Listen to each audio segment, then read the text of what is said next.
బండి సంజయ్ బాధితులను బెదిరించలేదని హనుమాన్ గుడిలో తడిబట్టలతో ప్రమాణం చేయాలని బీఆర్ఎస్ రాష్ట్ర ప్రధాన కార్యదర్శి డాక్టర్ ఆర్ఎస్ ప్రవీణ్ కుమార్ సవాల్ విసిరారు. నిజమైన హనుమాన్ భక్తుడివైతే నీ కొడుకును పోలీసులకు అప్పగించాలని డిమాండ్ చేశారు. బండి సాయి భగీరథ్ ఎక్కడ తిరుగుతున్నాడో ప్రజలకు చెప్పాలని నిలదీశారు. బాధితురాలికి న్యాయం జరగాల్సిందేనని పేర్కొన్నారు. కేసులో నిజాలు బయటకు రావాలని కోరారు. రాజకీయ ప్రభావంతో విచారణను మళ్లించే ప్రయత్నాలు చేయొద్దని హెచ్చరించారు. ఎండైనా వానైనా అడవుల నుంచి రకరకాల మార్గాల నుంచి కొండగట్టు ఆంజనేయ స్వామి గారి ఆశీర్వాదం కోసం మేము వెళ్తున్నాము. కానీ మీ సుపుత్రుడు ఈరోజు మైనర్ బాలికలను అఘాయిత్యం చేస్తున్నాడు. మరి మీ సుపుత్రుడు ఎక్కడ?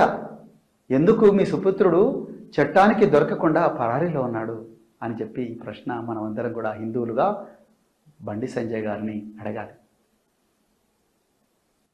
ఇలా మిత్రులారా, మీ అందరికీ కూడా నేను ఒక జాగ్రత్త చెప్తున్నా. ఈ బండి సాయి భగీరథ్ అనే దుర్మార్గుడు ఇప్పటికి కూడా పరారీలో ఉన్నాడు. ఆయన వల్ల ఎంతమంది అమ్మాయిలు అఘాయిత్యానికి గురారో ఇప్పటికైతే మనకు తెలియదు. ఎందుకంటే తెలంగాణ పోలీసులు ఈ కేసులో ఏమాత్రం పురోగతి లేదు. కేంద్ర హోంశాఖ సహాయ మంత్రి యొక్క తనయుడు మైనర్ బాలికల జీవితాలను నాశనం చేసి ఇప్పటికి కూడా చట్టానికి తప్పించుకోకుండా పరారీలో ఉన్నారు.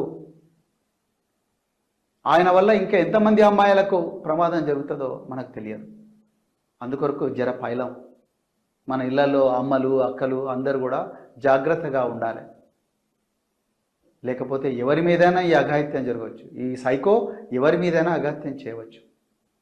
మరి అలాంటి సైకోను, అలాంటి కొడుకును మీరు తీసుకొచ్చి పోలీస్ స్టేషన్లో ఎందుకు అప్పగించడం లేదు అన్నా అని చెప్పి మీరు అడగాలి. ఆ రోజు సంజయ్ గారు ప్రతిసారి కూడా తన ఉపన్యాసాల్లో అంటుంటారు, సోమవారం మనం ఏ దేవుణ్ణి పూజిస్తాం, మంగళవారం అన్నా ఏ గుడికి పోతాం, బుధవారం ఏ గుడికి పోతాం, గురువారం ఏ గుడికి పోతాం, శుక్రవారం ఏ గుడికి పోతాం అని మనందరినీ సభాముఖంగా ప్రశ్నలు అడుగుతూ ఉంటారు. అంటే వారు ఏం చెప్పదలుచుకున్నారంటే, నేను వచ్చిన తర్వాతనే మీకు ఈ గుడి పోవడం అలవాటైంది అని చెప్పి చెప్పదలుచుకున్నారు. బీజేపీ వచ్చిన తర్వాతనే హిందూయిజం అనేది ఈ దేశంలో ఉంది, వచ్చింది అని చెప్పదలుచుకున్నారు బీజేపీ వాళ్ళు. కానీ ఎన్నో యుగాల నుంచి వస్తుంది ఈ హిందూ మతం, హిందూ ధర్మం. అందరినీ కలుపుకొని పోయే అన్ని ఏ విధంగా అయితే గంగా నది అన్ని నదులను కలుపుకుంటూ పోతుందో ఆ విధంగా హిందూ ధర్మం ఎన్నో రకరకాల భావజాలను తనలో కలుపుకుంటూ పోతూ ఉన్నది. కానీ ఈరోజు మనమందరం కూడా బండి సంజయ్ గారిని ఈరోజు ప్రశ్నలు అడగాలి.